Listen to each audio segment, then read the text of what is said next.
Hello, Dog Nation. I am Brandon Adams. This is DawgNation Daily, the daily podcast for Georgia Bulldogs fans, presented by Kroger. Hashtag Go for 2 and 22 in full effect. That continues for Georgia on the field on Saturday against Vanderbilt. We were going to talk a lot about that on today's show, what we hope to see from the game.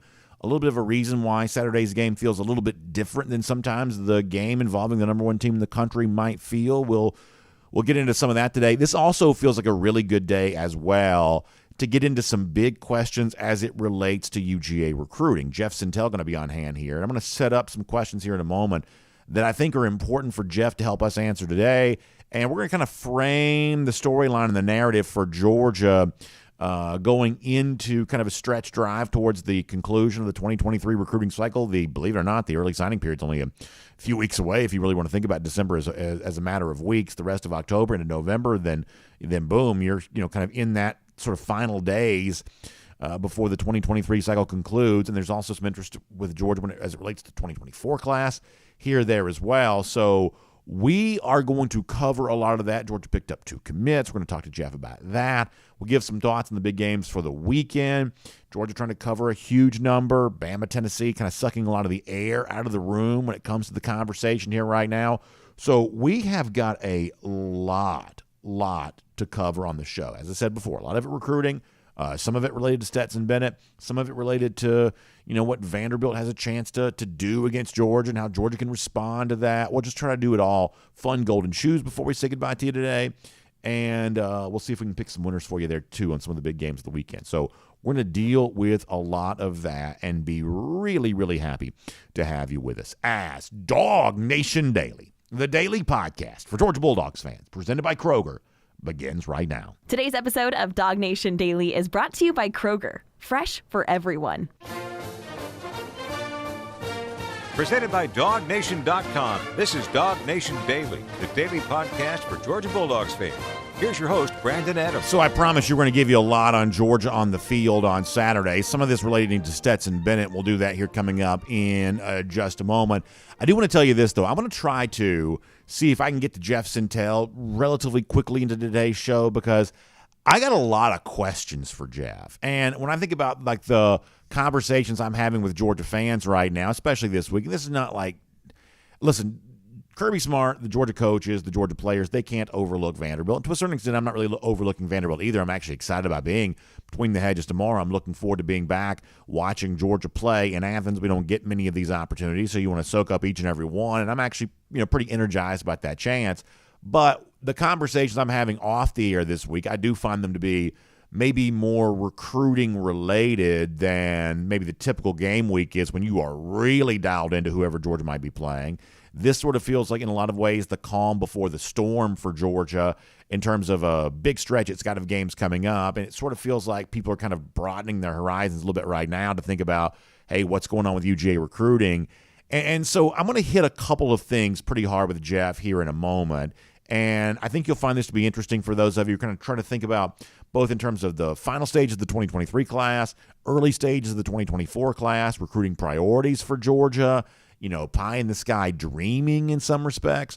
So let me kind of lay out a couple of things for you here. Guy taking a visit to Georgia this weekend, you may have heard, Jeff Sintel has written about this, DawgNation.com, Ryan Puglisi, quarterback who hails from the state of Massachusetts, plays his high school ball there in the state of Connecticut.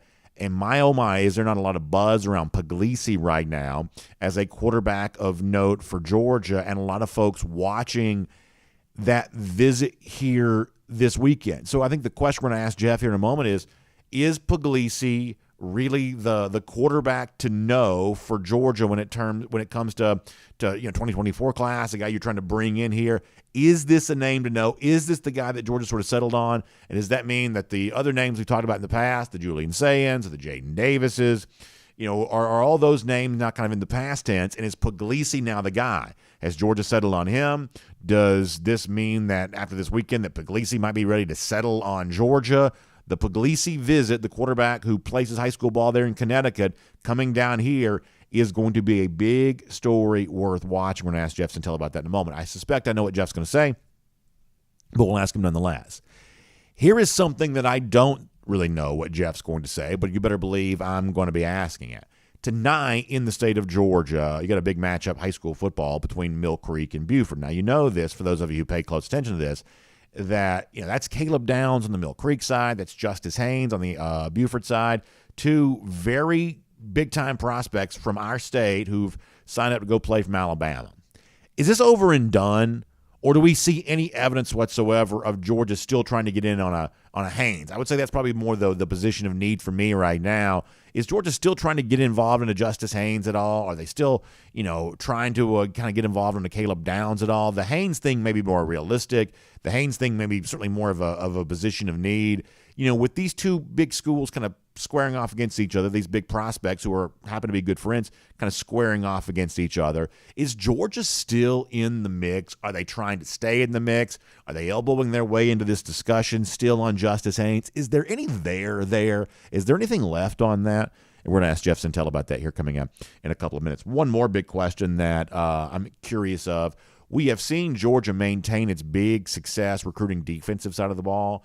And there's some chatter right now about what might be going on with a five-star edge guy like Damon Wilson, and obviously the growing relationship between Samuel Mpemba and UGA. What is the possibility that Georgia could actually get both those guys here before the class is done? We'll ask Jeff about that, too. I know there's been a little bit of an internet chatter, online chatter about Wilson as of late. So we'll get the facts from Jeff Sintel on that coming up in a moment. So a lot of recruiting questions that Dog fans want answered. I promise you we're going to answer those sooner rather than later on today's show. So let me put a pin in that for now and kind of switch gears to the team on the field on Saturday. And I think there's something you have to be very honest about and acknowledge here for the moment. The Tennessee-Alabama game right now has a lot of hype around it. And I got to be honest with you, I'm really interested in this game. I really am. This is one of those things where in the press box on Saturday, same game time for Georgia Vandy and Tennessee-Alabama, with Georgia playing, I got to tell you, I'm probably going to have that CBS app open. The TVs in the press box will be on the Georgia game, and you'll be using that for your replays, things like that. But for the folks kind of sitting there around press row, you got to imagine a lot of those laptops going to have that Tennessee-Bama game there on that CBS Sports app, and a lot of folks watching that simultaneous to watching Georgia Vanderbilt. And while nothing is more interesting to me than Georgia football, on Saturday, as a Georgia fan, the result of Tennessee-Alabama, the way in which that game plays out, I think is pretty interesting. I have to say, as it gets closer and closer to game time, I find myself more and more interested in it. Part of that's because, like, some of the big SEC matchups we were supposed to have kind of fizzled out. LSU's not very good this year. Auburn's terrible this year. It's supposed to be, a big showdown between Jimbo and Nick Saban. Those two guys don't like each other very much. Well, last week they played as a pretty close game. But there was really no legitimate buzz about the game prior to it being played. So a lot of what was supposed to be in the SEC has sort of turned out not to be very much. But Tennessee-Alabama is actually even bigger than it expected to be. And it's kind of a throwback to back when this game mattered 1,000 years ago when Tennessee was good. And so there is just a little bit more energy around this game. In fact, there is so much energy around this game that it almost feels like that the number one team in the country, which typically would have a big spotlight on it and typically have a big bullseye on its back with everybody kind of watching to see what the Dogs are going to do or whoever the number one team might be. This particular week, number one kind of gets to operate in anonymity, gets to do its business in the shadows while everybody's kind of paying attention to Knoxville. As Tennessee hosts Alabama, very few folks are paying attention here to what's going on with Georgia. And honestly, Georgia probably likes kind of flying under the radar a little bit on Saturday. They probably don't mind not having a whole bunch of hype and attention around them. But if you're a Georgia fan, I do think that you're left to conclude, well, what am I watching for here this weekend? What kind of matters to me in terms of how my team plays against Vanderbilt there on Saturday? And for me, it kind of comes down to this. Saturday for Georgia becomes the third opportunity to measure UGA against a common opponent that had also played last season. We've done that twice already this year. We saw Georgia play South Carolina, and I would say that Georgia was more dominant this time around than it was a year ago. However, when Georgia played Missouri this year, now you understand that you're flipping home stadiums in each of these instances, but when Georgia played Missouri this year, Georgia was quite not as dominant this year against Missouri as it was last year. So as you continue to try to have this ongoing analysis, either in a conversation you're having with friends or in your own mind about how does this year's Georgia team compare to last year's Georgia team that obviously won the national championship, as Georgia tries to go for two in 22, How does this team look in trying to do that? Well, this becomes that third comparison point for Georgia here this year. Now, it'd be very hard for Georgia to beat anybody as bad as it beat Vanderbilt last year. Obviously, throttled them in Nashville, the likes of which few teams ever get the beat down. So maybe the final score is not quite as emphatic as it was this time a year ago, but it is a chance for Georgia to kind of keep pace with what it did last season. Now, one of the things you might say is, well, you got to remember, BA, this Vanderbilt team is actually better than it was last year. They've already exceeded their season win total. It was 2.5. They've won 3 times. They have played tough opponents thus far in the conference leg, teams like Ole Miss, teams like Alabama. And in the case of Ole Miss, a team that's actually really been pretty good this year. For a while last week, it seemed like Vandy might be poised for the upset. They had the lead. They built on that lead. Eventually, Ole Miss came storming back and making it look somewhat easy. But for a while last week, Vanderbilt was giving Ole Miss everything that it wanted. And so that maybe sets up this Vandy game on Saturday, despite the fact that Georgia's an enormous 30-whatever plus point favorite.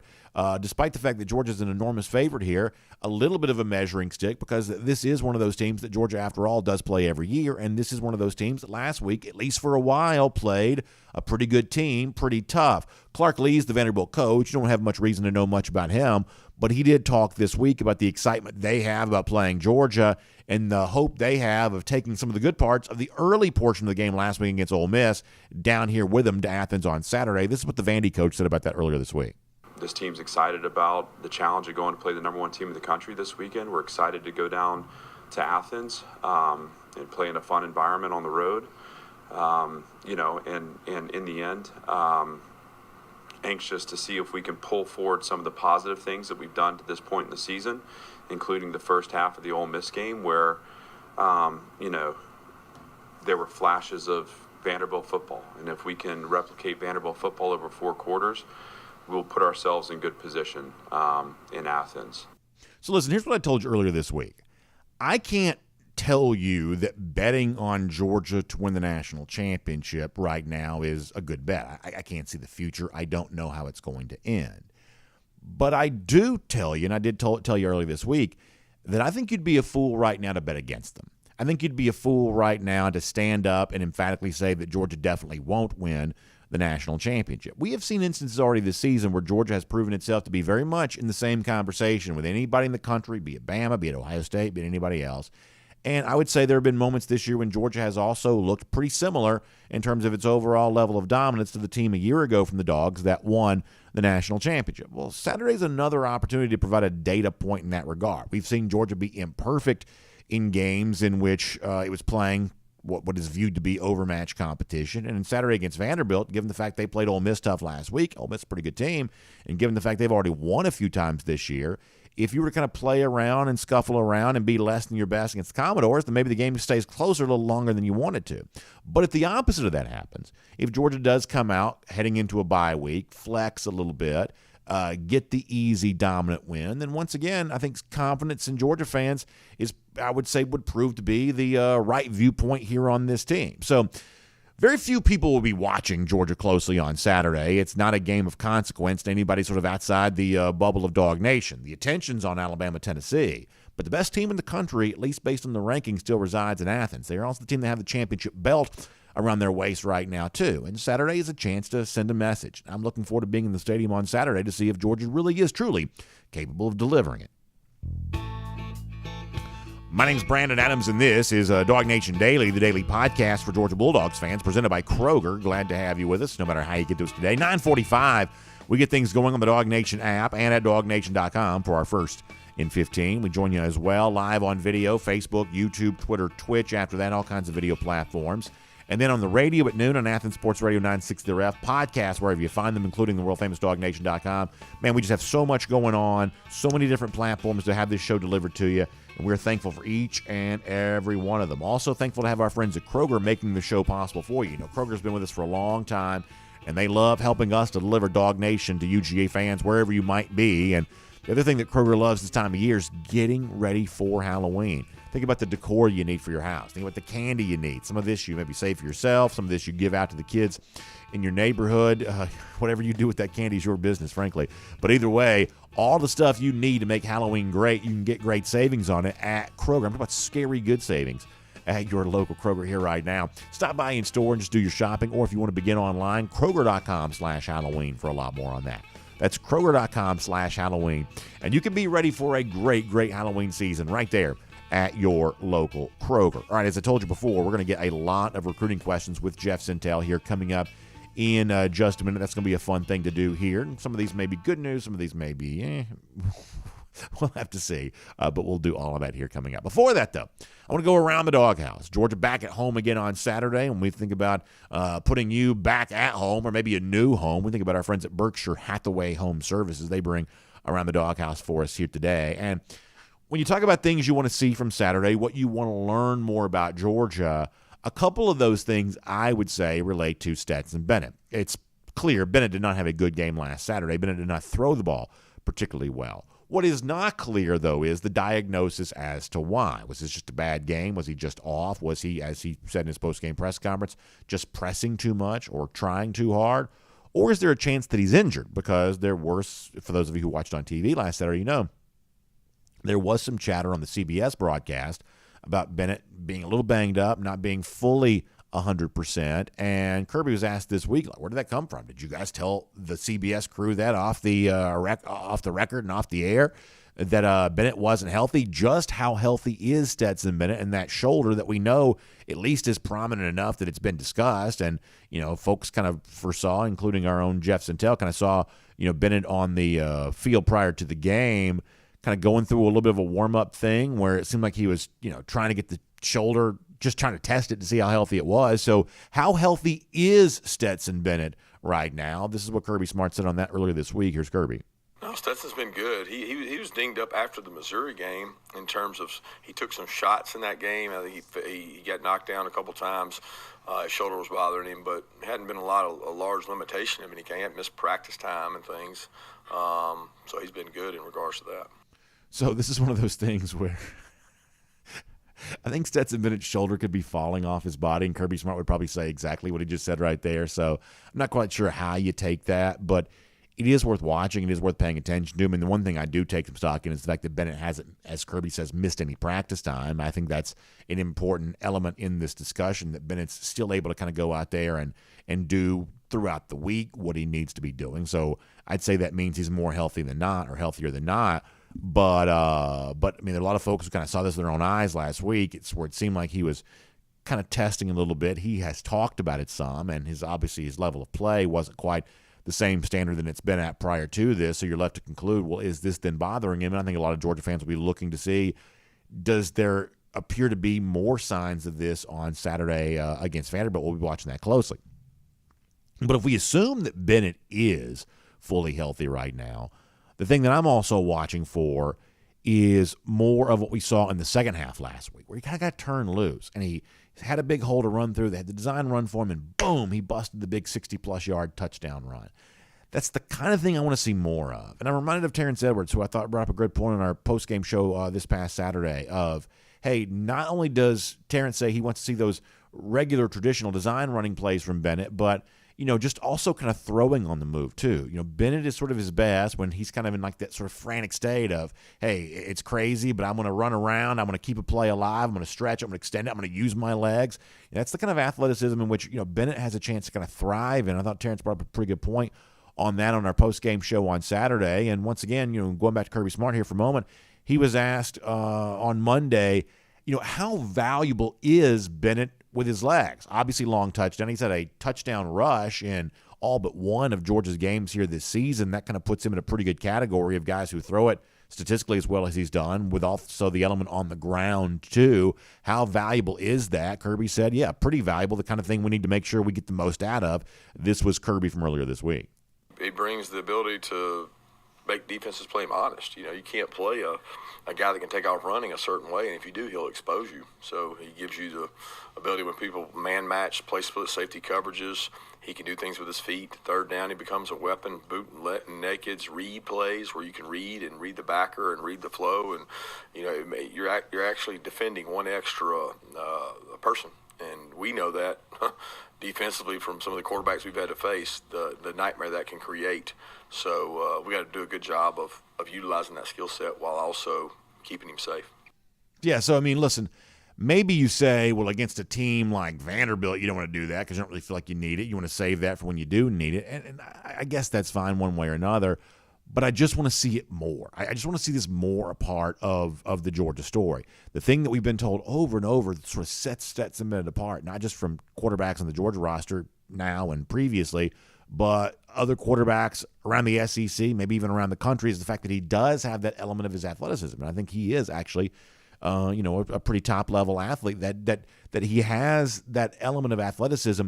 You got to use that. And if you're not fully using that, then you're not getting the most out of Bennett based on what the Georgia coaches themselves have said they've seen. So I do hope this is a big part of it. I'd like to see it on Saturday because I'd like to see it in every game, but I certainly want to see it as you get ready for the stretch run of games that kind of comes up after this. So bottom line here for me is Bennett clearly didn't throw the ball last week as well as he needs to, and maybe an injury was a part of that, maybe not. But whether it was or it wasn't, the best way to get the most out of Bennett as a thrower is to also make him dangerous as a runner too.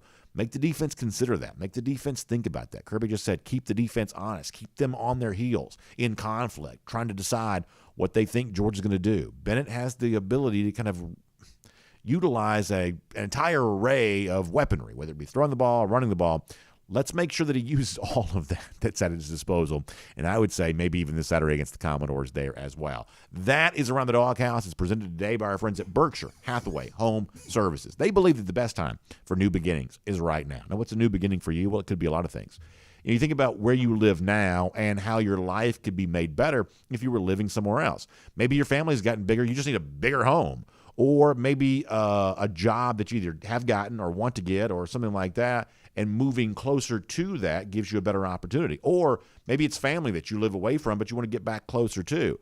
All kinds of reasons why a new home is the right step for you as you start thinking about the end of this year and the start of 2023. Well, the best time to think about that right now, and the best folks to think about when you think about making that decision, are our friends at Berkshire Hathaway Home Services. And it's not just the home that you live in there as well. Some of you have a business dream, and you've been doing this out of your house, or you've been doing this out of a closet. Listen, I know all about that. We used to do DawgNation Daily out of a closet in my house, so I know all about sort of the home-based business. Trust me, I do. But the next step for you may be getting that commercial property to give you the storefront, to give you that opportunity to grow even more because of more space. Well, guess what? Berkshire Hathaway Home Service can be there for you on that. Some of you want to have an investment property. You want to flip a home. You want to get a rental property. You've seen that on TV, and you want to do that in real life yourself. Well, Berkshire Hathaway Home Services is the one you can trust for that too. They got agents all across Georgia. They're transaction experts. They understand how to get the contract to close, to get you to a happy outcome, whether it's a new home to live in, a house you need to sell, an investment you want to make. Our friends at Berkshire Hathaway Home Service got you covered on all that. So check them out online. BHHSgeorgia.com. BHHSgeorgia.com. That's Berkshire Hathaway Home Services. They bring Around the Doghouse to us here today. All right, before I get Jeff's intel, let me just very, very quickly say this. So we have had a great time the last couple of weeks for these home games in Athens. They're at the UGA bookstore. We're going to be up on the second floor after the game on Saturday. I told you yesterday, Terrence Edwards is actually going to be with us live. Terrence, a lot of times, is busy with his family, can't be with us in Athens at the UGA bookstore, but he's going to be there tomorrow. So we want you to come there too. We'll do like we've been doing. We'll take your Zoom calls for those of you who are kind of stretched out all across the place. We'll let you weigh in, share your thoughts on the game. But if you are there on your way home from the stadium, go across the bridge, next to the Tate Student Center at the UGA bookstore, and come be a part of the DawgNation postgame show with us. An awesome, awesome time. Your thoughts on the Dogs, you can share it, good, bad, whatever else. We'll hear from you after the Georgia game tomorrow at the UGA bookstore for our DawgNation postgame show presented by the UGA bookstore. Don't forget, great collection of autographs there, too. I'm going to say this real quick. So Malcolm Mitchell's going to be there like he always is. He's been signing copies of his book. Also, the First Lady of Georgia, Marty Kemp, going to be with him there tomorrow on that. She was kind of the inspiration for the new book that Malcolm has written. So they'll be there together. Aaron Murray's going to be there tomorrow. Rodrigo Blankenship going to be there in the early stages of the day. So huge collection of autograph signings. If you'll go to UGAbookstore.com, you can learn more about that. But we'll see you after the game for the DawgNation postgame show. Terrence Edwards is going to be there. We want you there live, too. Share your thoughts on the air. We'll just make it a big party tomorrow evening after the game at the UGA bookstore. So make sure you join us for that. Now, we told you before, there are big questions as it relates to UGA recruiting. Need a lot of answers to those. No better person to give us those answers than our DawgNation recruiting insider, Jeff Sintel. So let's talk to him about that as we go on the road with Jeff Sintel, assisted by AAA. From Athens and across the SEC or wherever the recruiting trail may lead, here's a DawgNation.com insider. Jeff Sintel, sorry to keep you waiting, but glad to have you with us on the road, assisted by AAA. A lot to get to, so let me just kind of get into it here. I told our audience before, there's a lot of big questions about to maybe be answered for Georgia, and I want to get some of those answers. But let's look backwards here just for a moment. 2 commits for Georgia this weekend, a 23 and a 24. Let's start with Roderick Robinson, the running back. I think there's a lot to like about Robinson. Jeff, he is a lot like what Georgia already has. Tell me your kind of thought on Roderick Robinson as a running back and how big of an ad this was for Georgia. Needed running back in the 2023 class. How much does Robinson kind of, I guess, fill a void for the Dogs in your mind? Yeah, guys, good morning. Brandon, let's just jump in the deep end here, man. I think Robinson, you see the new Monken offense and the evolution of it with these extended handoffs. You saw those catches for Kenny McIntosh in the Oregon game, and I think you're right. I think, what Georgia has, they kind of got some of that already in Roderick Robinson. But the simple fact here is you got to first look at this from a couple of layers. First, depth chart. Don't expect Kenny McIntosh to be around next year. Probably, it's kind of up in the air. Kendall Milton could have a very good close to the 2022 season and, be right there in the NFL draft mix as well. And then you start thinking, well, that's 2 kind of big backs.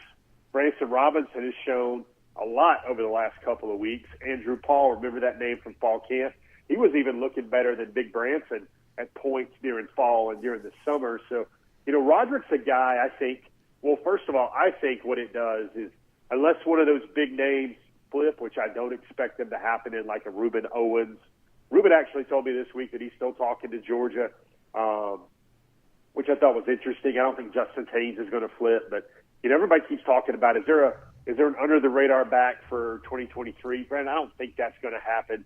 Kind of like it did late with Andrew Paul now. So with Robinson, you got a guy who's going to roll early, 6'1", 230, probably bigger than, although he doesn't look like it, man. You saw him on the field on Saturday, and he doesn't really look 6'1", and he doesn't really look 230 either. But putting up some monster numbers in San Diego. I think what Roderick does is, let's face it, you hear these folks on the show all the time. I listen to them each week patiently on Before the Hedges. Brandon, Georgia fans get nervous when they don't have a running back commitment in the class, of any class, especially when it gets to August, much less September and October. And I think that kind of fills a really big remaining need for Georgia in 2023. I don't want to spend a ton of time talking about a 2024 commit because people are more interested in the current cycle, I think, right now. But I like Sokovie White a lot. I know you got a great interview with him on Before the Hedges this week. Young man, the Cass Colonels, a great program up there in Northwest Georgia, and Sokovie's a big part of that. Jeff, listen, I don't have a stopwatch. I don't know measurably how fast Sokovie runs, but I saw him play, and on both sides of the ball, he has a lot of in-game quickness, a lot of in-game speed. This is the kind of dynamism that I believe that Georgia needs in its offense, and I mean, I could see Sokovie potentially helping Georgia in a lot of ways, but certainly on that side of the ball, as kind of a slot receiver type, I'm guessing, I think he's a pretty interesting prospect for UGA. I really like Sokovie a lot. So, Brandon, I want you to lean in close here and keep the receipts. I don't think Georgia has signed a 10 better football players here. We know what the special meaning of that term is. I don't think Georgia has signed 10 better football players than Sokovie White, maybe in the last 2 years. Wow. Sokovie's a guy that, 5'9", 172, Brandon. He's stronger than almost every offensive lineman on his team. I love this story about him, Brandon. Yeah, he can run a 4.5. Yeah, he can catch touchdowns as a playmaker at receiver. You know, most people look at him as like an Isaiah McKenzie type. I love this story. Brandon, you were at this game. You were calling this game at the Corky Kell when Caden Lee, another wide receiver, I think it's really special, going to have a special college career. He was roasting the Cass Colonels. He had him on the run. And then at halftime, Jacoby goes over to his head coach and he says, I want him. Give him to me. And Jacoby decides he's a quarterback for the rest of that game, and his job is to blanket and lock down Caden Lee. That's exactly what he does. I think he had one catch, or I think he had no catches. Meanwhile, Jacoby's also playing on the other side of the ball. Brennan, he's a 300-pound bench presser. He's probably 430 right now on the squat. He's a 260-pound clean. Going to be one of the stronger players, skill players Georgia has coming in. Brennan, he's got a lot of Hines Ward. That's a name I don't think people have mentioned a lot. He's going to block. He's going to be physical. He's going to jump out the gym. He is a guy that you sit there and you go, forget all this three-star stuff. You want an explosive player for your offense that can do that Ladd McConkey stuff, that can maybe return some punts, that can go score 3 touchdowns in a game for Georgia in the SEC. And, you know, flush those rankings. I don't believe him when it comes to Jacoby White because he's only going to get so high at 5'9", 172. But I think he's going to be one of the really special players for Georgia over the next 3 or 4 years. Sort of moving on here, one of the, I guess, the big things to keep in mind for the Vanderbilt game coming up on Saturday from a recruiting standpoint is that Ryan Puglisi, the quarterback out of Connecticut, visiting here. It seems like Puglisi and Georgia are becoming fast friends. I know you've written about Puglisi at DawgNation.com. Tell us what we need to know about this. Is this the future for Georgia at the quarterback position, at least in terms of the recruit of note at that position right now? Yeah, Brennan, it feels funny. Let's have a big chuckle about this. This might be the show where we say, those 5 stars are a big deal, but right now, with Jacoby White especially, and then Ryan Puglisi, he's a 3-star, Brandon. He's rated like the number 24 quarterback in the country. Forget about it, my man. I wish I had a better Northeastern accent than that, but forget about it, man, because this young man's coming down to 2 schools, really, Alabama and Georgia. He picked up those offers in back-to-back days.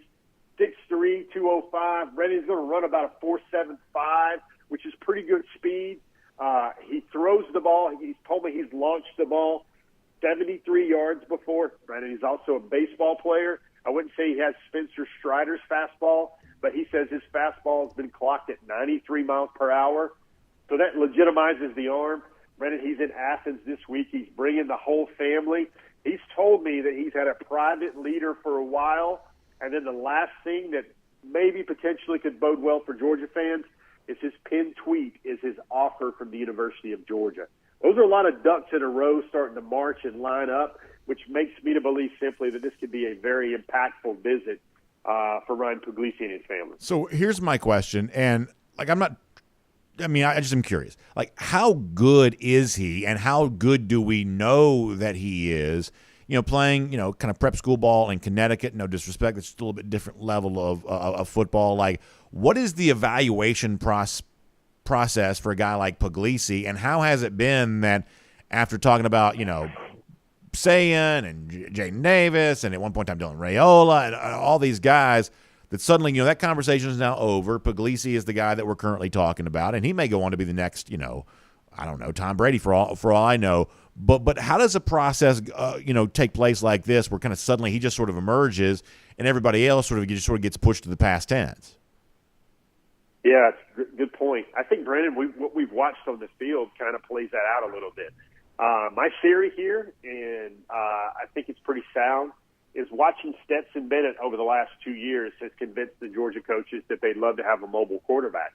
I don't know if Julian Sayin is that mobile. The thing that I would think that you would be stamped and certified on Ryan Puglisi is, I think, back-to-back offers on back-to-back days from Alabama and Georgia. Also, Monken went up and saw him this spring, loved him, loved the way he threw the ball. He came back. He asked him to come back down to Georgia for a camp. And really, Brandon, these offers come really fast. A lot of these offers come right after they see Ryan Puglisi throw. He's just got one of those arms that's different. The ball takes off.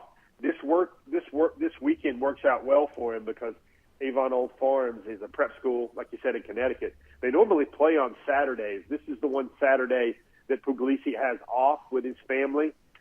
He came with his coach, and earlier this summer when he got the offer, this time he's bringing the whole family. I mean, Brandon, you look at him on tape, and there are a couple throws where he can cover about 40, 50 yards in the air with a pass, and the thing is like a frozen rope. It doesn't really go higher than 10 yards up over the air, 10 yards in the air. So that's why 10 feet in the air. So that's why I think the arm talent is there. He's got a skill set, and you see him making a lot of these off-platform throws that are the vogue now in terms of you're throwing it like a middle infielder. He's a shortstop. He's a closer. He's a third baseman. Kind of what you want now at the quarterback position. And, he's a young man. We wrote about him this week on DawgNation where we talked about what motivates him. He says he looks at the game, even with all these physical tools, and he looks at the game basically that the position of quarterback is about 85% mental. That was very interesting to hear a guy that can throw a ball 93 miles an hour to say that when he's got a golden arm like that. And then maybe the last thing, Brandon, is when Alabama and Georgia are recruiting you every day, that's where I can say most folks, most common, sensible, logical people can tell that 3-star ranking to kick rocks. So we've got a really good game on Peachtree TV tonight between Cambridge and Cal. There's also another big game this week in the state, one of many, obviously, but a big game between Buford and Mill Creek, and have a lot of attention on it. Now, Jeff, I got to ask you this, and I've asked this before, and you've given me the wrong answer, but I'm going to ask you again and give you a chance to give the right answer this time. And I kid on that.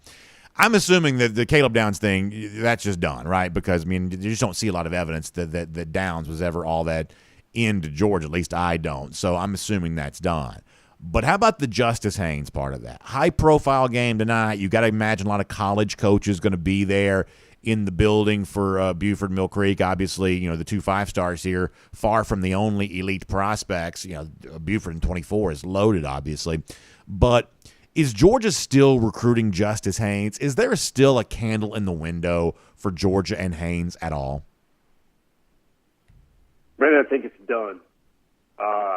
Never say never in college football recruiting, but I think that candle in the window, Brandon, the candle in the window is probably in Scotland, and we're here in Georgia, and it's really windy today in Scotland, and the window is open. Listen, Justin is just a very personable kid.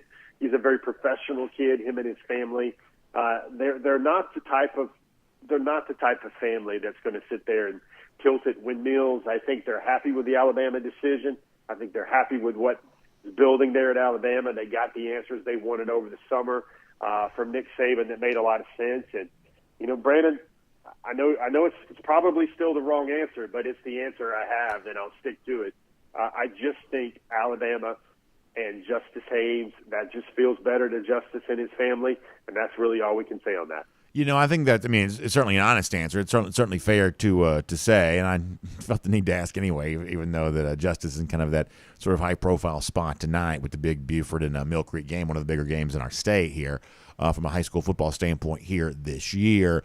Other elite prospects, last week it seemed like Georgia did a really good job with its visit from Damon Wilson, the 5-star edge out of Florida, and we know that Georgia seems to be in pretty good shape with Samuel Mpemba there too, and I think there were a lot of, visions of sugar plums dancing in some Georgia fans' head about the idea of, could you kind of add a Mpemba and a Wilson here to this 2023 class? Well, it also seems like the online chatter is going to move the other direction when it comes to Wilson a bit there. So have Georgia's dreams of adding both these big-time 5-stars?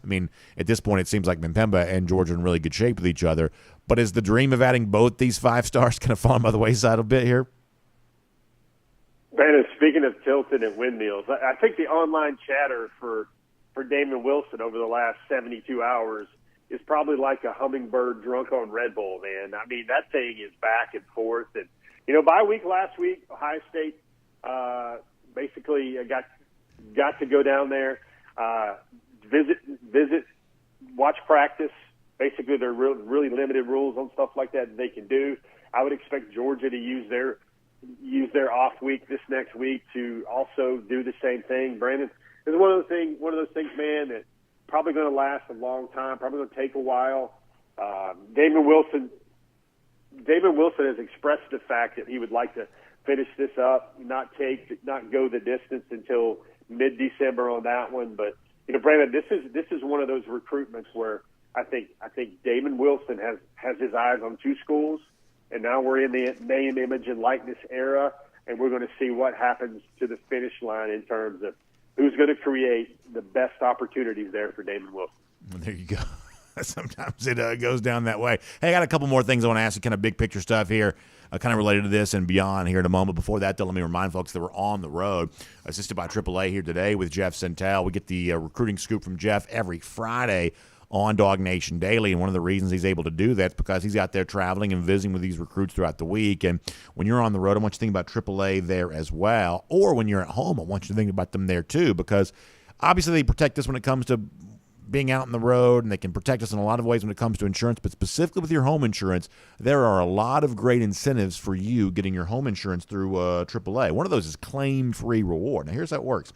You're going to earn cash back every policy year that you remain claim-free. So they want to reward you for things going well, and that's just a great incentive, a great way for you to take advantage of everything that comes your way when you get your home insurance through AAA. So check out AAA.com/home insurance.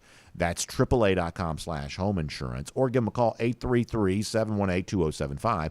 That's 833-718-2075 for a branch near you. AAA, a great resource when it comes to your home insurance needs, and a great name to know here as we go on the road with AAA each and every Friday here on DawgNation Daily. All right, Jeff, kind of big picture here thing, couple of things here to kind of, I guess, bring all this to a close. So you kind of gave us some bad news there a moment ago about Damon Wilson. How about a little bit different kind of recruit? How about a guy like, say, Chris Peele here, the defensive back? It seems like there's been some chatter there on that with Georgia as of late. Is that a name worth watching here in this class of 2023 right now? Yeah, certainly, Brandon. It's been that way. I think Chris Peele has done his due diligence. Brandon, I don't know, how would you like to add another defensive back to the fold that's over 6 feet, sure, that runs a 4.4, sub 4.4, that also makes a lot of touchdowns on Friday nights as a running back, well coached by a great staff there at Providence in North Carolina, Charlotte. I visited there this summer. He's a guy that's got that rare gear, Brandon. He can play in a lot of spots, and online chatter is what it is, but I know when I spoke to him, he's always told me that he needed a little bit of time this fall. He wanted to take some more visits. Michigan, NC State, Georgia were kind of the really big schools there. And I'm sure you know this, Brandon. I know that Montgomery Burns in you is talking to you, but I'm sure you noticed that Michigan insiders are now putting in crystal balls this week for Georgia. Certainly says a lot with Chris Peele, a guy that, Brandon, how about this? Let's keep some receipts on this one. He was one of those guys that was in Athens for that first week in June when names like Downs and Manning and Shanahan and Wilson and A.J. Harris and Gabe Harris, those guys were in town. Chris Peele was also in town, and maybe the ledger about swings and misses and hits and whiffs will start to balance out a little bit better from that huge weekend where I think Kirby Smart even told the group that was the biggest weekend for official visits in Georgia recruiting history, at least during his time there. And Chris Peele would be another guy to add to that defensive back class, Brandon, that I would say, man, I'm just going to give you the honest words that come to my mind. That class is going to be stupid. When you add what they're going to do at linebacker, what they're going to do at defensive line, all three levels. I mean, it's almost like on the defensive side of the ball that, Travion Scott, Glenn Schumann, Kirby Smart, Will Muschamp, Fran Brown, they're literally just one-upping, which was an epic class last year from the year prior. And when those 2022 and 2023 guys are going to be on campus, both about 2 or 3 years each, and that's 2023, 2024, 2025, the Dogs' defense is going to be at unrivaled height in Athens, man, and I feel comfortable saying that. And then finally this coming from our listener request line. Earlier this week, Raymond Cottrell tweeted about a surprise coming, and it was kind of sort of done in a sort of a pro-Georgia way. What do you think Cottrell was referencing when he said that I was asked to ask you, and now I'm asking you? So Cottrell had a couple. The other one, the listener request line needs to get on for the quiet storm here tonight at the end of the sure. Brandon Adams' DawgNation Hour. But remember that he actually tweeted out a photo of all those boys together. Cottrell was there together. in that first week, and they were bathed in the LED red lights. Brandon, funny, that's probably the biggest application of the red LED lights so far this season in Sanford Stadium for the June official visits. But he said not everybody's going to make this picture that's going to make it to Athens, but the ones that do are going to matter a great deal. I think he was trying to articulate and be a little coy way of saying that somebody in that picture they were feeling pretty good about. And I think we've already referenced that discussion back and forth about, what's possibly popping down the line for the 2024-2023 class. I will say this, Brandon, and I want you to keep this and kind of simmer on it, percolate it over it. Maybe if it gets a little cold tonight in the press books at Kell, I want you to think about this. Deuce Robinson, 5-star. He dropped his highlights out this week on Huddle and across social media. He actually lists himself as a wide receiver now. Okay. And Deuce Robinson has always done like wide receiver type things, but his senior season highlights, he's usually flanked out wide as a wide receiver. Brandon, he returned a punt for a touchdown at 6'6", 220. I'm just going to tell you this. I want you to imagine that he was talking about Deuce Robinson, and I think that'll keep you warm for the next couple of weeks.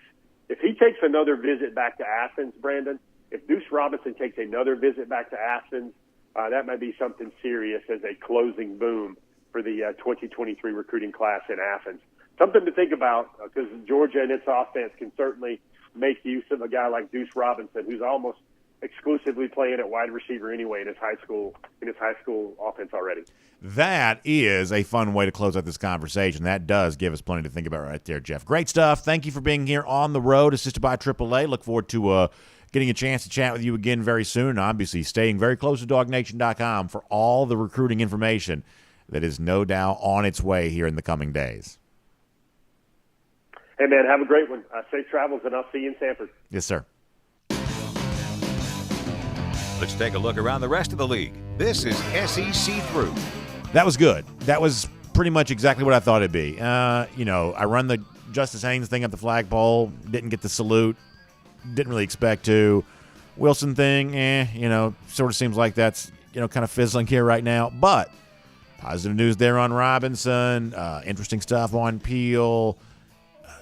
Wheels kind of turning here for some interesting things. I don't really quite know what to make of the Puglisi thing. I'll totally be honest with you on that. But a lot of people I trust, a lot of people who I think are very smart, I think they believe that Puglisi is a very good player and they know more than I do. So I'll just sort of let them, kind of carry the day here right now on that. But boy, there's a lot going on with Georgian recruiting for both the 23 and 24 classes right now. So there you go on that. And by the way, stay close to the end of the show here today when we get ready to do our golden shoes, because we got a couple of cruise-related golden shoes to give out. And, of course, want to remind you there is still time for you to get on board with us, Independence of the Seas, this April for the second-ever DawgNation cruise. We leave out of Port Canaveral on Independence of the Seas, going to Nassau in the Bahamas, going to Perfect Day, Coco Cay. And I was told that actually this is kind of a cool thing that Royal Caribbean has done.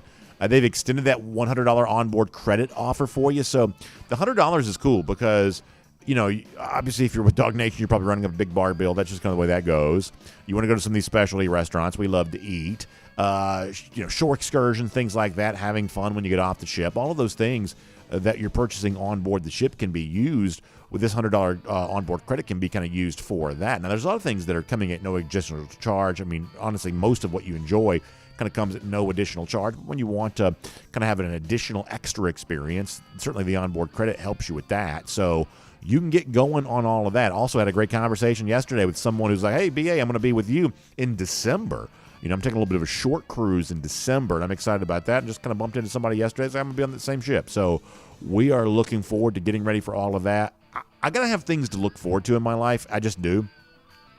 I love my job. I love my family. I love the day-to-day experience, of just being alive. But it all goes better when I got things on the rise that are going to be really, really fun. I like to work hard and I like to play hard, and the cruise experience allows me to do that. So I like having these things to look forward to. When we reach out to my friend Jessica Slater, our travel agent, specially selected for us by Royal Caribbean, you can have the same kind of experience to look forward to that I have. Lots of Royal Caribbean cruises over the course of the next year for me. So give Jessica Slater a call, 770-718-9147. That's 770-718-9147. Or visit the website that she's made to help educate you about our Dog Nation cruise. It's called RoyalDogs.com. That's RoyalDogs.com. And you can be with us in April on Independence of the Seas. You can book you a couple other cruises like I have and get ready for a lot of fun in the Caribbean as we kind of look on the other side of this football season. Can't wait for that.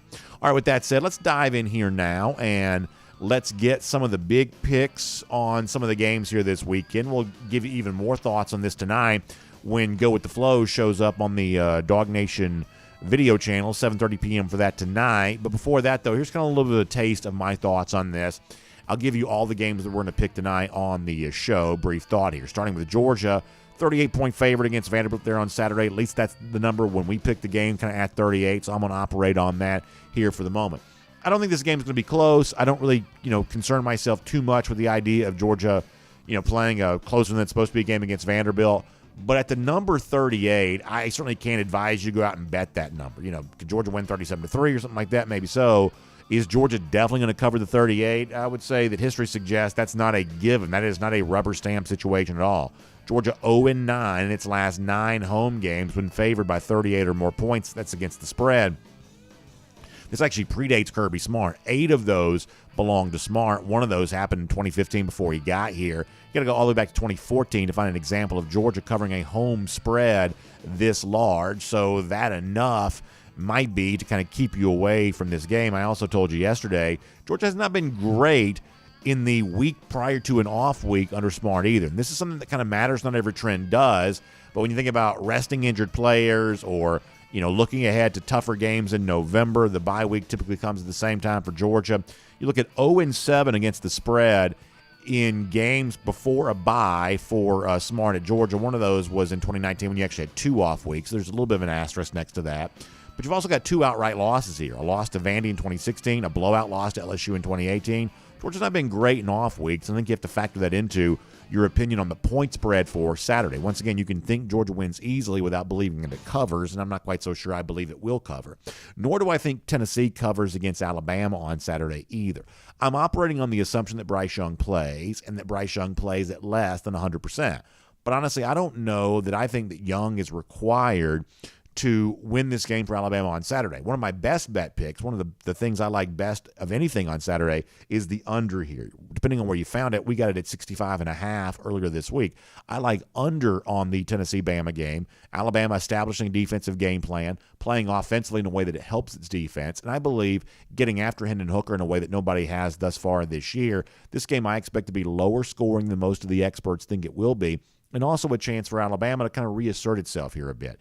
This, for me, just too much too soon for Tennessee. We said that when it comes to a point spread play against Florida earlier this year. We were right. We thought last week they were ready to at least go on the road and earn a win against LSU, and they did so in kind of flying colors fashion. But that doesn't change our opinion here. This is a big step up in weight class. It's the kind of thing that we don't think the Vols are just ready for. Look last year. As a home underdog, 3 instances last year for Tennessee under Josh Heupel, they were 0-3 against the spread in all of those situations. So Tennessee's clearly been better under Heupel. They've exceeded overall expectations, but they haven't overperformed in the spot of being an underdog, especially when playing at home. That's something to keep in mind here as they try to shock the world and beat Alabama. But they're not going to shock me here on this. I just don't see it happening. I'll take the Crimson Tide minus the points here in this spot. Take a look at Kentucky, Mississippi State here for a moment. Another situation where the quarterback playing is kind of up in the air. We don't know if Will Levis is playing here or not, but we do see Kentucky as a very large home underdog here, 6.5 points earlier this week.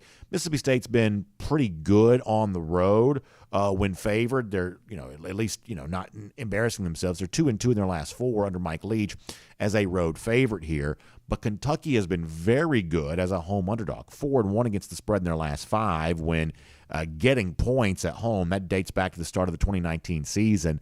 So Levis' status uncertain. Mississippi State's had a good season thus far, but a lot of the success has come against backup quarterbacks. I'm going to take a flyer here on Kentucky plus the 6.5. Also outside, the SEC here for a moment. Big game nationally pits Penn State against Michigan. Really first game of note for Michigan here this season. They were a bigger favorite at home than I sort of expect them to be. They've been good against the spread, 9-4 against Big Ten foes dating back to the start of the 2021 season. But Penn State's been very good against the spread on the road, 7-2 in their last 9 against the number in true road games. Ultimately, my side here is Penn State. I like Penn State plus the points. I think they might actually win the game outright. Here's what it comes down to for me. Based on analytic stuff, position in the human polls, and everything else, Michigan is having a very good season. They're 8th offensively in the ESPN FPI data. They're 15th defensively in that same metric. But all of this is coming against the number 95 schedule overall, according to ESPN. The overall strength of schedule numbers for Penn State, not necessarily much better than that, but they have proven themselves on the road a couple of times. They got the blowout win against Auburn. Auburn's not very good, but it's still not easy to blow somebody out on the road, and they won week 0 at Purdue. Purdue's a team right now that's 4-2. Their only 2 losses coming against a ranked Syracuse and a ranked Minnesota team. So winning at Purdue, covering the spread the way they did, kind of a late drive to seal it, that tells me something. It tells me that plus 6.5, there is very big value on Penn State right now. I will take them there in that spot. I'm also going to take Oklahoma State over TCU there too. And one thing to keep in mind with this, Mike Gundy's been very good against the spread. I'll tell you more about that on Go With The Flow tonight. But also keep in mind this. Derek Mason, you may have forgotten, is the Oklahoma State defensive coordinator right now. Watch him and his attempt to kind of shut down what has become a very high-powered TCU offense. Keep your eye on that with Max Duggan there at quarterback. Watch what Mason does here and realize that he chose to leave Auburn of his own free will. Apparently wasn't getting along with Brian Harsin, chose to leave and just take whatever job he could get. He went to Oklahoma State. Cowboys defense played pretty well with Derek Mason as its coordinator. They got a big chance on Saturday. And if you want to kind of continue to diagnose what has gone wrong for Harsin, not being able to get along with guys like Mike Bobo, who's obviously a big boost to the recruiting efforts, not being able to get along with a guy like Derek Mason, who's clearly a defensive mastermind, when the Harsin story is finally told, his inability to establish relationships with guys who know more about the SEC than he does is going to end up being a big reason why that was the case. And watching Mason coaching for the Cowboys on Saturday will be more proof of that. We'll make that cruising around the SEC, courtesy of our friends at Royal Caribbean. And we'll also remind you, if you know more about picking games than I do, you probably do. You can show how much you know by opening up an account with our friends at MyBookie and getting some action down on those games here this weekend. You can be a winner before you even place your first bet, because when you sign up for a brand new account at MyBookie, they're going to give you a big deposit bonus up to $1,000. Here's how this works. Let's say you put in $500 in your account. Well, MyBookie is going to double that for you. They're going to put $500 in there for you there as well. And so you literally have more money in your account than you started with. You're a winner before you even win your first bet. Then after that, you simply play, you win, you get paid. It's winning season at MyBookie. You can bet on anything, anywhere, anytime. Here's how it works. Just let the internet do the work for you. Just sort of type in MyBookie to your browser. It'll take you right where you need to go. When you get to MyBookie, use the promo code DawgNation. That's all one word, spelled the way it's supposed to be, DAWG. Sign up for your account there with our friends at MyBookie.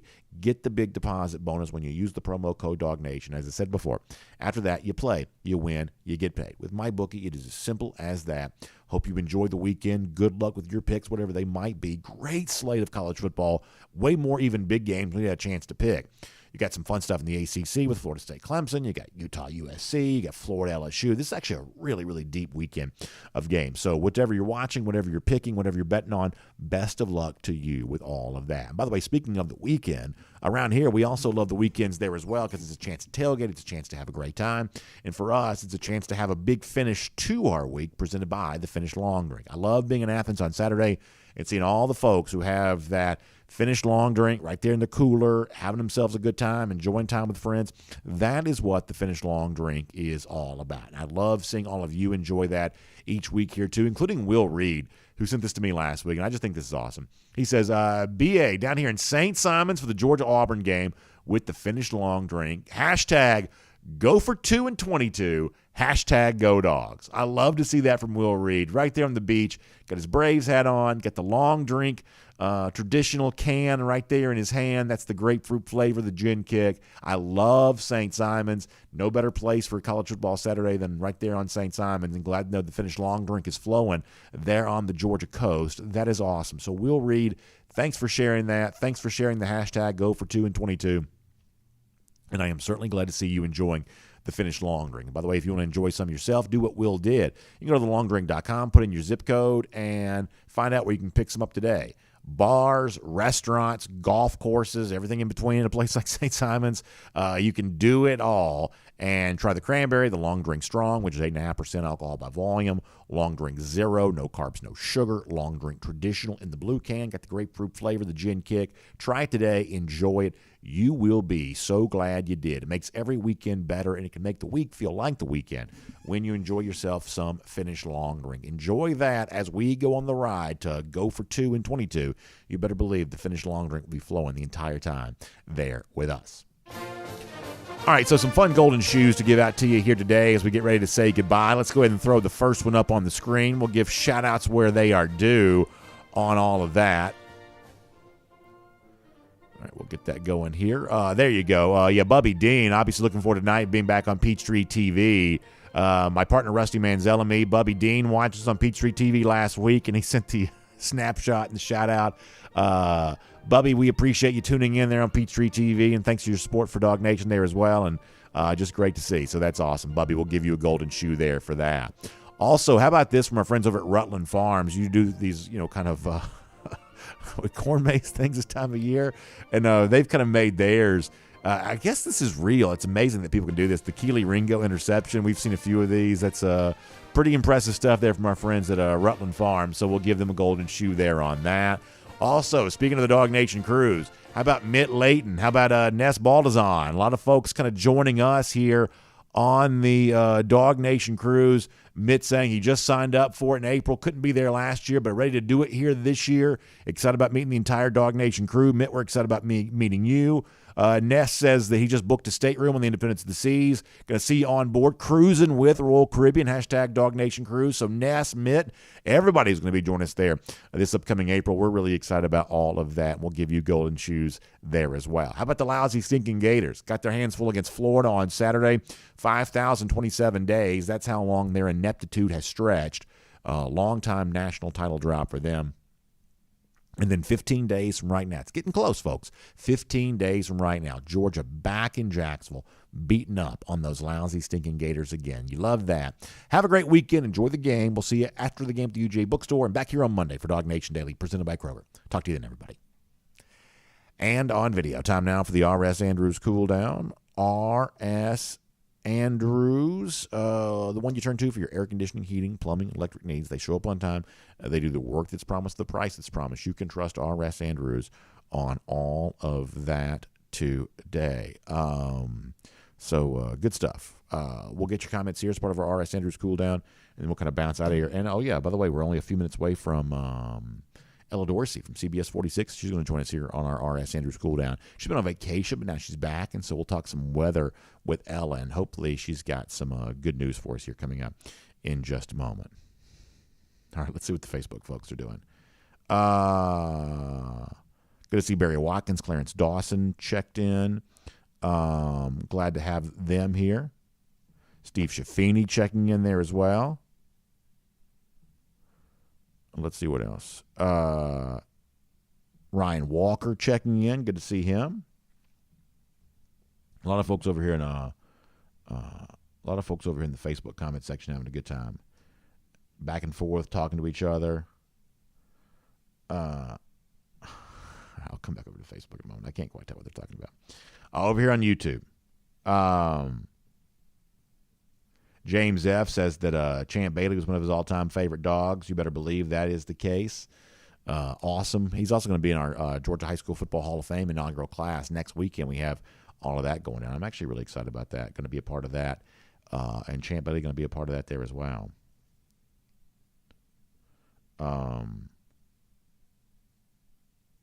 Foster Moss on the subject of kick returns for touchdowns with UGA. Yeah, it seems like that's kind of gone away, right? Now, some of that's related to the fact that the sort of the traditional kickoff return game has almost completely disappeared from the sport. But the punt return game is kind of seems like that's kind of gone too, which is kind of interesting. Green Soldier calling for a 50-point game and get our offense back into the 42, 43-point per game area. Yeah, that'd be nice. Green Soldier, I think that'd be nice. I think that would be nice. Jonathan Aaron says, thoughts on the sheriff being the guest picker on College Game Day. I guess I don't know. Who is the sheriff? I don't know who that is. Who is that? Kenny Fuller says something to think about with Bennett throwing better on the run. He can't see over the defensive line in the pocket.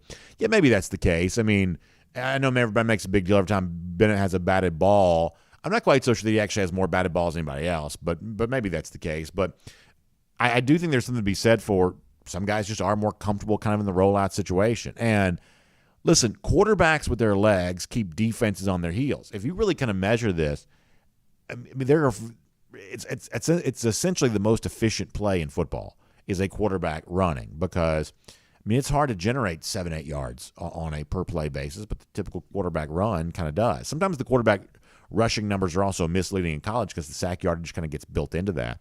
But there's just a lot of value in being a quarterback run.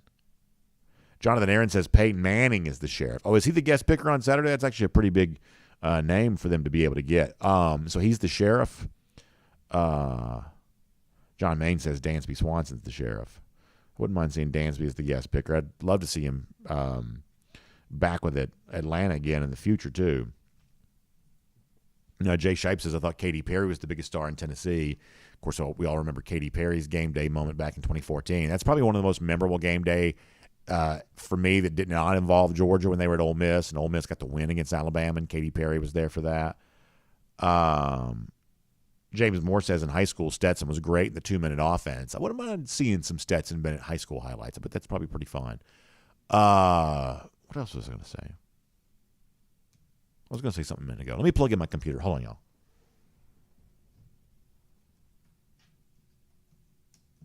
Sorry about that. Baggin and Friend says we don't need 50, but want 70. So he's calling for a big number there on that. Chris Anderson about high school football tonight. We got a really fun game between Cal hosting Cambridge.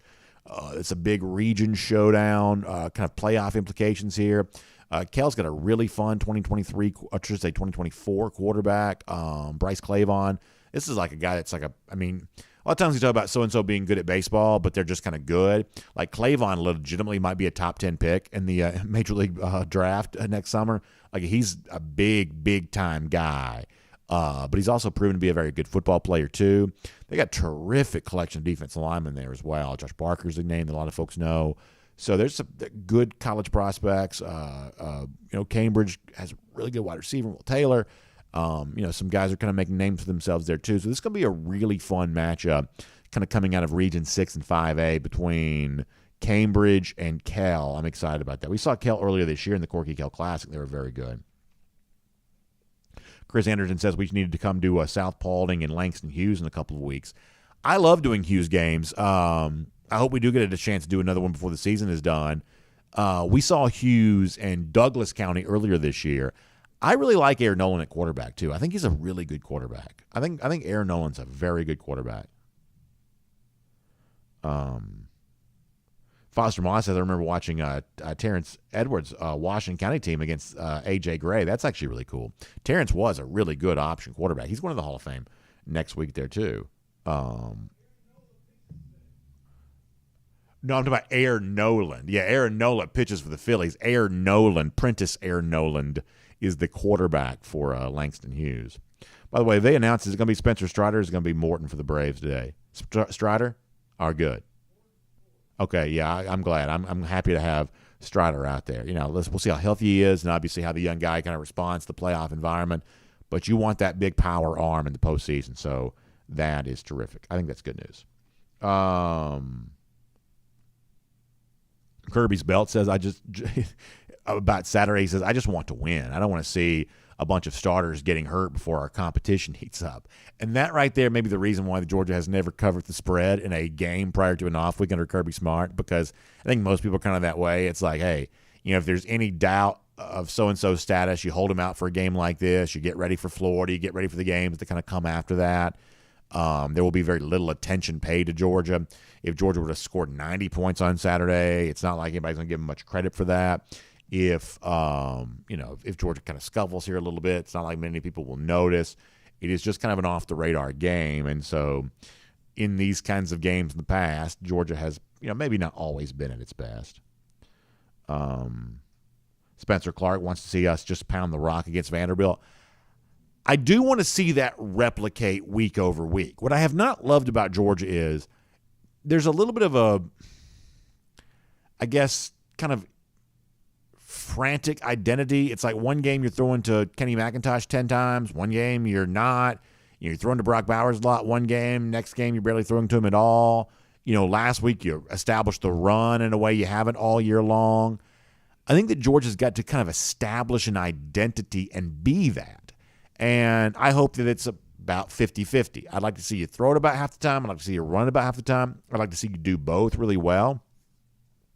So part of me with the running game tomorrow, I want to see it replicate itself because that's what you need in every game after this. So, obviously people don't love the idea, 3 yards in a cloud of dust, run the ball a million times. That's not what I'm saying.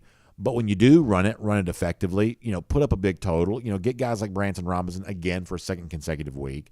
Maybe Dejon Edwards shines in kind of the same kind of way. McIntosh kind of fills a different role for you, but he's a part of this too. I'd love to see Georgia establish some through lines through the season. Week to week, you're getting this. Week to week, you're getting this. I'd like to see Georgia tomorrow establish a little bit of consistency. So whether it wins 37-3 or 59-10 or 100-0, what can you do to establish an identity so that you know what to lean on when you really need it? Now, some people are going to say, well, it's great to be able to do this thing this week and this thing that week. I guess so, but there's also something to be said for dictating the way in which a game is played. If all you do is take what the defense gives you, all you're ever going to have is what the defense wants you to have. And so I'm not a huge fan of the notion of take what the defense gives you, even though it's like the most commonly used phrase in football. I'm not a huge fan of that. I don't want someone else dictating the pace for me during a game.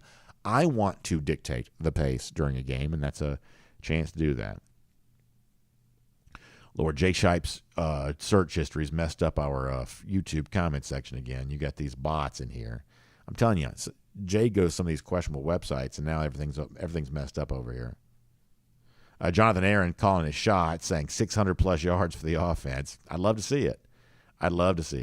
That'd be awesome.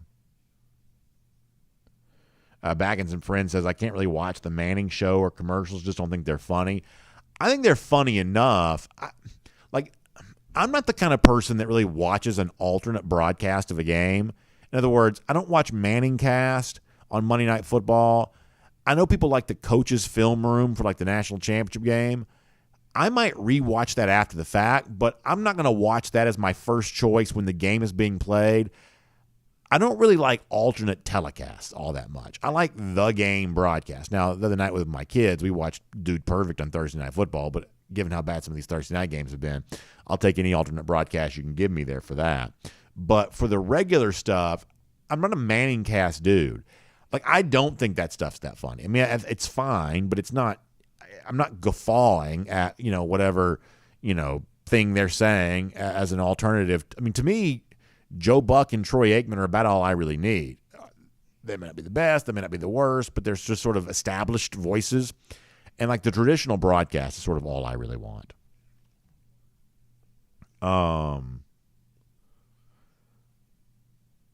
Let's see what else. Frank Patterson says Mike Bobo respects the toss sweep. A lot of great history of Georgia kind of wrapped up in that toss sweep play. Our buddy Troy Sadowski, the great All-American former tight end, who's a lot of times with us on Facebook, he was a great blocker on those toss sweep plays. Johnny Surfdog does like the Manningcast. A lot of people do. Oh, listen, I don't deny that. A lot of people do. It's just not my cup of tea necessarily. JP says, if Gunner somehow wins the job this spring, then I think we lose both Vandegrift and Beck, which is what Kirby Smart and Todd Monken are trying to avoid. That means we have to sign 2 just to have 3 on scholarship. Yeah, so a couple of things here. I don't think any quarterback is winning the Georgia quarterback job next spring. I don't think anyone will. Will Georgia kind of pare down the quarterback competition by then some and say, hey, there are 2 guys that sort of separated themselves from others? We've seen coaches do that in the past. Maybe Georgia might do that. But I don't think – no one's winning, I believe, the quarterback job during spring. But your other point, someone likely is going to transfer. That's just kind of the way that happens. And I just don't think you can coach scared. I don't believe you can coach scared on Saturdays with that. I don't think you can coach scared in the off season either. You got to pick the guy that's right for you and shake the other guy's hands and wish them well with what they do. Now, the grass is not always greener. It's not always wise to transfer, but someone's probably going to do that. I just don't think you can coach scared in regards to all of that. So we'll have some time for more of your comments here before we wrap up, but happy to welcome back on the program today, fresh off a vacation, fresh off a brand new studio, fresh off a lot of big things going on. It's our good friend Ella Dorsey from CBS 46. So, Ella, a lot has changed since we last spoke. You guys got a kind of a great new brand going on there, great new studio. How's all that been? Yeah, so we are no longer CBS 46. We still are affiliated with CBS. So you still turn on channel 46 Sure. and you see us, but we are now Atlanta News First. With Atlanta News First, we got a lot of new gigs. We got a brand new $1 million studio, guys. All of the bells and the whistles and the technology and just the whole look is so different and so much better and such a step up from what we were working with before. We've hired 40 new employees. We're still hiring 20, so our team is so much larger. Really great journalists. We have a whole new investigative team. So a lot of really exciting things happening at now WANF TV. We're no longer WGCL. Wow. So WANF Atlanta News First. So that's very exciting. And then right when we launched, which was a week ago, I actually went on vacation to Switzerland. Wow. Which was beautiful. I was there for a week. I got to see these places I had been thinking about looking at on Instagram for the last 2 years. And it was really relaxing. And I will say at the end of the 9 days, I was ready to be home back in my bed. And when we were over there, actually, we were talking to some Swiss guys and everyone in Switzerland watches football. Is that right? I was very surprised to hear that they all have their favorite NFL teams and they'll stay up like Sunday night football games there. They're 6 hours ahead. So they're watching Sunday night football games at 3 and 4 a.m. and they will either stay up or wake up to watch those games. Yeah, that's really amazing. So were you able to watch the Georgia game while you were there? Because obviously you were there during, I think, the Georgia-Auburn game. Were you able to find Georgia football over there while you were there? I'm be completely honest with you. I was in Ibiza last Saturday at a wedding. Fantastic. And I was not turning on the TV. How about that? I was in heaven. So no, I couldn't honestly. Brandon, I couldn't even tell you what was the score. 42-10. So Georgia. We held down the fort while you were gone. Georgia won easily last week. So while you're out there jet setting and living the movie star life out there in Ibiza, we're back here enjoying ourselves, and Georgia took care of business while you were gone. So just feel good about that. You know what? I will tell you now that you say that, I did check in on the first quarter, and it was 0-0 at the end of the first quarter, and I was like, this doesn't seem right. I am putting my phone down and not worried about this for the rest, and then we must have scored a lot of touchdowns from there. But yes, I went to Europe, and I was completely disengaged from everything, which felt nice, but now I'm back. We got Vandy this weekend. I was talking to Rob, my co-anchor today. The line is like 38. It is. I mean, that's hilarious.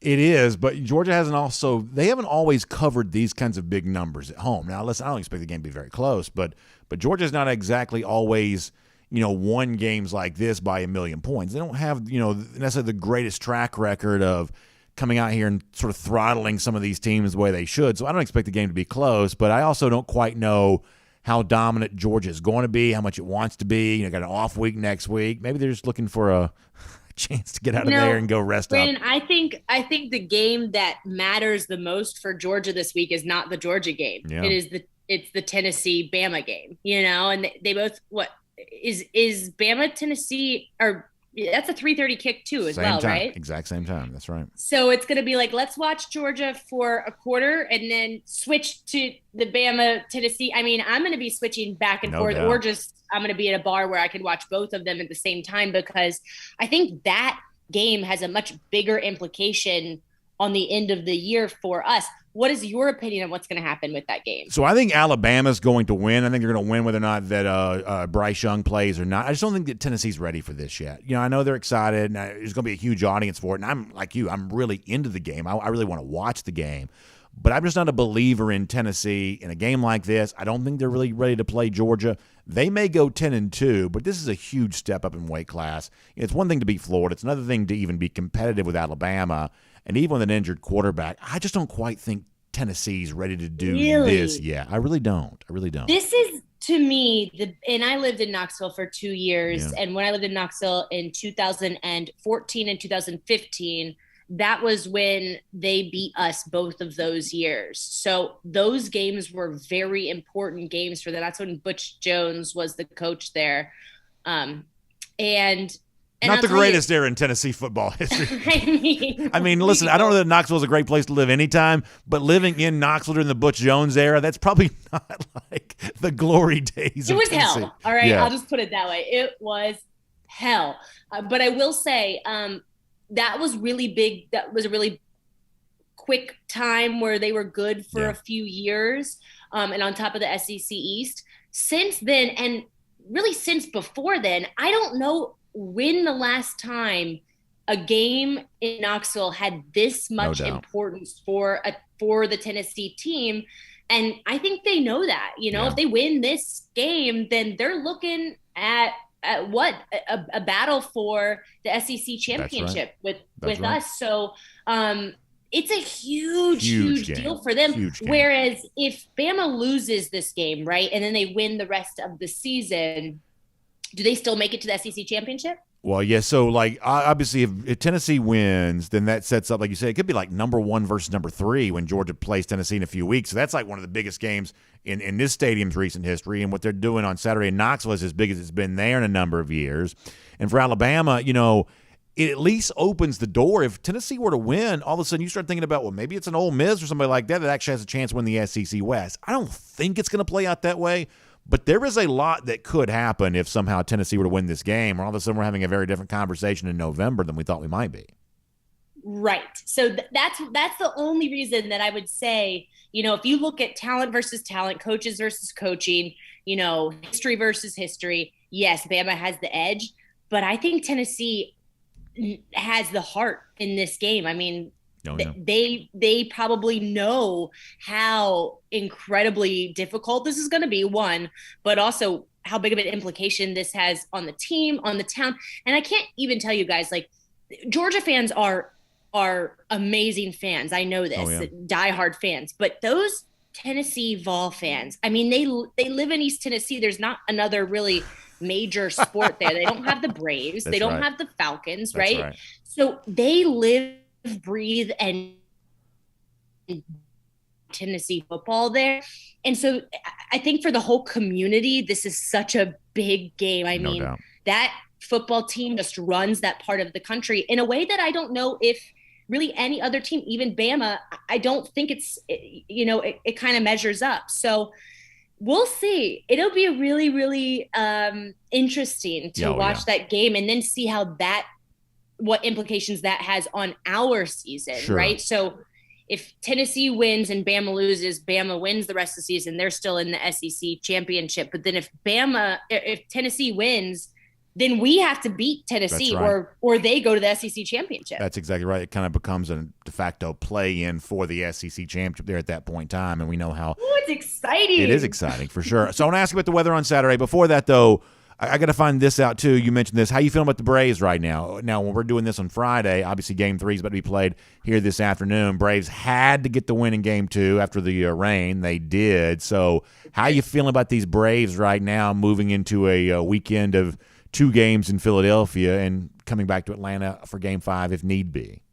I feel good about it. The Braves, I mean, the last half of the season, they were just on point. Game 1 was weird. I mean, Max Fried didn't play well. We had the bases loaded like 2 different times and just we weren't able to get anything out of that. And then we came back right at the end, 6-7.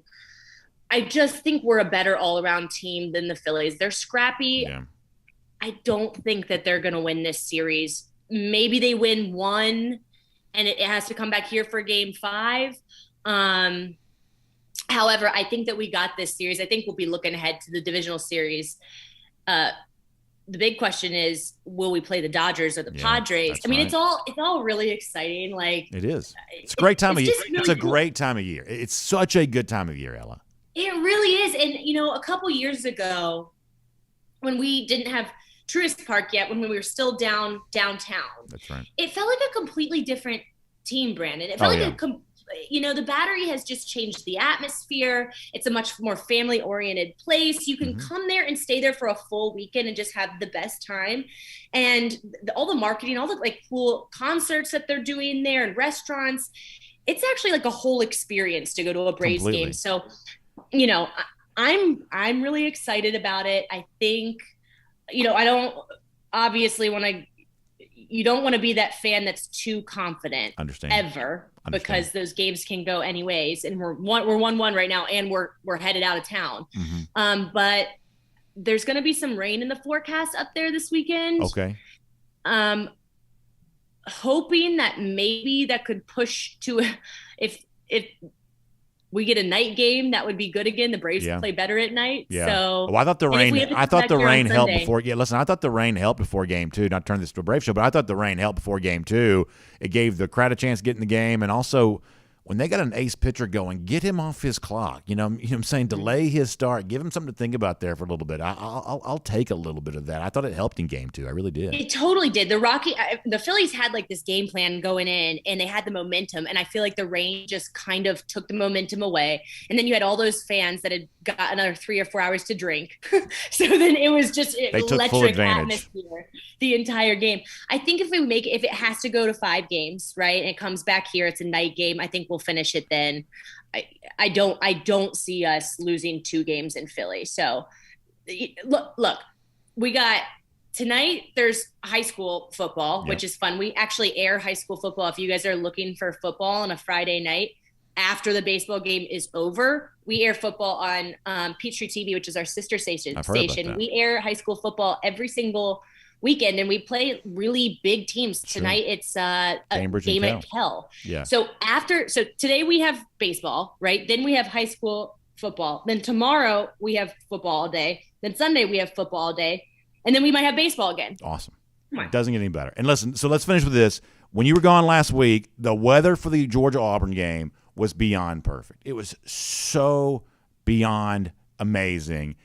Tell me we get something close to that tomorrow. I know we've had some rain here this week. I have no idea what the weather's supposed to be tomorrow. What are we looking at for Georgia Vanderbilt weather? Really hoping it's going to be good news. It'll be perfect again. Awesome. It's going to be warm though. I was actually just looking at the temperatures in Athens. So if you're pre-gaming tomorrow, if you're going to be out north campus or watch the dog walk, around 11, it's already 70 degrees. So this morning was pretty cold, but tomorrow will not be cold. So you don't need to even bring a jacket because tomorrow night will not be cold as well. We're looking at 70s around 10 or 11. By the time the game starts, it's going to be near 80 degrees, and it'll actually be in the low 80s through the game. Wow. So it's actually going to be quite warm. Like you could wear shorts and a t-shirt, short sleeves to the game tomorrow and feel really good. So don't think it's going to be cold like it was this morning, because that's not going to be the case. And there will not be a cloud in the sky. It'll be beautiful all weekend. But I do want to note, next week, guys, we're going to get a major cold blast. Is that right? Like we're going to be in the low 80s this weekend. By next Tuesday, highs will only be in the mid 50s. Wow. So big change coming there. Big change coming next week. We'll get a freezing morning on Wednesday. So this is that time of year, but it is coming a little bit early. Well, Ella, that's a very, very helpful forecast for us. We see you every morning there on Atlanta News First, right there on Channel 46. So thanks for being here with us here today. We'll look forward to watching you there. Anything else you want to remind folks of where we can catch you in the days to come before we get a chance to speak to you again here? Yeah, I'm every morning, Monday through Friday, 4:30 to 7 a.m. And if that is too early for you, then also 9 to 10 a.m. And that's on Atlanta News First, which is Channel 46. Go Braves, go Dogs, go Falcons, or whatever your favorite big national team is. Mine is the Ravens. That's right. But I'll say go Falcons again, too, because that's a big home game this weekend, too, against the 49ers. So we will see. Well, Ella, we can't wait for it all, and we can't wait to talk to you again very soon, too. Bye. Good stuff from Ella Dorsey there, CBS 46. Always enjoy the chance to talk to her, and good to get a good forecast from her there for this weekend there, too. And, of course, heading towards some cold weather next week. So no Georgia next weekend, cold weather during the week. That's not exactly what I want to hear, but nonetheless, I guess it is accurate information that we need to know. So you can check out Atlanta News First every single morning right there on Channel 46. All right, it's a little bit late, so let me bounce through a couple of comments, and we'll get ready to roll out of here on a Friday. Paige Holloway says she wants to see backups playing on Saturday. Just hope they want to play. They're going to be in serious trouble. Yeah, I'm guessing that Georgia. Look, the expectation is Georgia wins by 38. Like if they win by 34, does anybody go home mad? If they win by, I guess it depends on which financial situation is around that. But aside from that, if it's the number I gave before, if it's 37-3, are people fine with that? If it's 42-10. Are people going to feel like that, they didn't get their money's worth there on that? I think it's probably going to be a pretty spirited effort from Georgia on Saturday. And I also think it's one of those boxes you just sort of have to check. You got to play the game, you got to do your thing, and you get ready to enjoy the fruits of an off week after that. So that's kind of the deal there. Okay, Matt Rukavina says, how about a prediction for Florida LSU plus 2.5? This is one of those things where honesty compels me to admit I do sort of like Florida here in this spot. I think Richardson's the better quarterback compared to Daniels. I don't think Richardson's the better quarterback compared to many people, but compared to Jaden Daniels, I believe he probably is. I think Florida gets the benefit of playing at home here. I think they are desperate, and I just think we've been saying this for a couple of weeks. There's not a lot of evidence that LSU is any good at all. So small number, being at home, it's amazing how under the radar Florida LSU has been this week, but I do sort of it's not an official pick for me, but I do sort of like Florida minus the 2.5 here in this spot underneath that kind of key number of 3. All right, a couple of other comments. We'll get ready to go. Paul Moon says, I don't trust LSU, but Florida's also pretty bad this year. Yeah, neither team very good. Ace Dog also agrees that it's too much too soon for the Vols. Yeah, and this is not one of those things where I've told you this before. It's like, obviously I don't like Tennessee, but I take my picks pretty seriously. Maybe more seriously than I should, but I take them pretty seriously. I want to get my picks right. And so, I think that before the season began, I think we kind of rightly assumed that Tennessee would be a pretty good team. And if you go 10-2, that's really nothing to apologize for. How long it's been since Tennessee's had a 10-win season? It's got to be a good while. But even with that, you can still be 10-2, beating the other teams on your schedule and not be within arm's length of a Georgia or an Alabama. And I think right now that's probably still the case. Now, listen, I've been wrong before. Maybe we come back on here on Monday and say, recalibrating opinions of Tennessee. Maybe you had to do that a little bit. But I don't suspect I will be wrong on this. I suspect that it's an Alabama win whether Bryce Young plays or not. My expectation also is that Young does play, but doesn't play at 100%. And I think the one thing we know for sure is Young is not 100%. That's the one thing you can know for sure. Because, as I've told you before, my sort of operational status on this is, if you think a guy's healthy, there's a chance he might be hurt. If you think a guy's hurt, he probably is. And so Young is at least not 100%. Could he still be effective enough? Maybe so. But the safest bet for me is that Young participates in the game at something less than his overall best. Jerry Dog fan, yeah, I like Penn State over Michigan on Saturday. Certainly plus the points. I'd say they're worth the look outright, but plus the points here. I just think they're the more proven team right now. I don't think that Michigan's proven much thus far this season. And remember, if Penn State were to win this game on Saturday, which I believe they have a very good chance to, if they were to win this game on Saturday, that sets up the same day 2 weeks from now that Georgia plays Florida. Penn State will be hosting Ohio State that day. I think that's a noon kickoff. I don't think that's the whiteout night game. I don't think. I think it's a big noon kickoff game. But that sets up as a very big game. And for an Ohio State team that thus far really hasn't participated much in this season yet in terms of games that have gotten interest really at all, Ohio State going to Penn State should get your attention. Good to see Darius Smith Sr. checking in here as he does from time to time. Obviously looking forward to seeing big things from his son coming up in the years to come. Let us see what else. Spencer Clark says, one thing we know for sure, somebody's going to win, somebody's going to lose this weekend. I would say that's very, very true. Very, very true.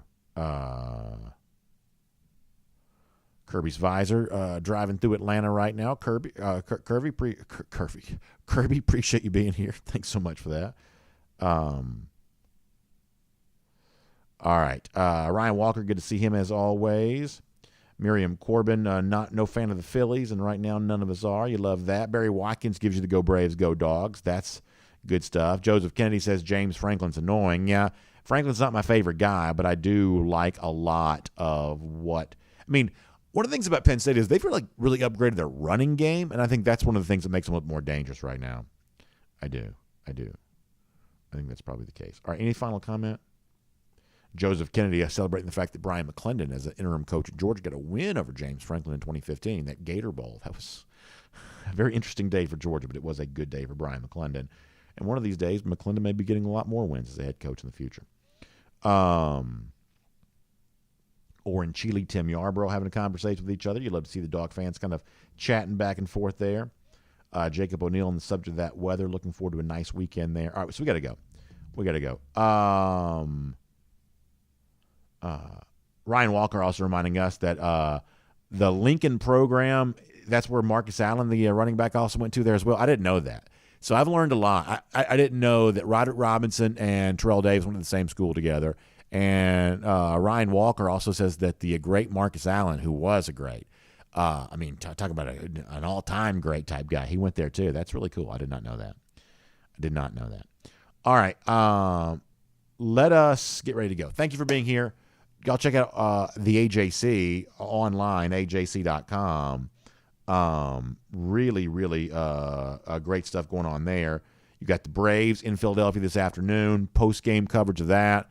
How does Strider perform? What does Brian Snitker say about the rest of the series? You get a lot of that online there, ajc.com and all that. Also heading towards the Pro Football Weekend on Sunday. And they got you covered on that front there too. And, big Senate debate. Obviously, we don't talk politics on here, but we're heading towards the culmination of election season. At least we hope. Hope so. Eventually, that thing comes to an end. But you got a big U.S. Senate debate taking place this weekend. So they got you covered there on that. And some of the Braves reporters for the AJC are going to do a Twitter Spaces later on today, too. So you can find all of that there as well. ajc.com. Braves crowd was rowdy here the first couple of games in Atlanta, expecting that to be returned in kind by the Phillies here as you move up there to the city of brotherly love. So all of that online, ajc.com. Also, our friends at R.S. Andrews, rsandrews.com. Water heater, if it goes out, in many cases, R.S. Andrews can replace it for you the same day. They got a lot of plumbing experts that can do that for you. Also, Ella said it's going to be hot this weekend. It means air conditioning units back on. Still time to consider if your AC unit's able to keep you cool, and if it's not, get it tuned back up to factory fresh specs. It'll just cost you $99 there at rsandrews.com. Have a great weekend. Enjoy the game. We'll see you after the game. Dog Nation post-game show presented by the UGA Bookstore back here on Monday for Dog Nation Daily presented by Kroger. We'll talk to you then, everybody.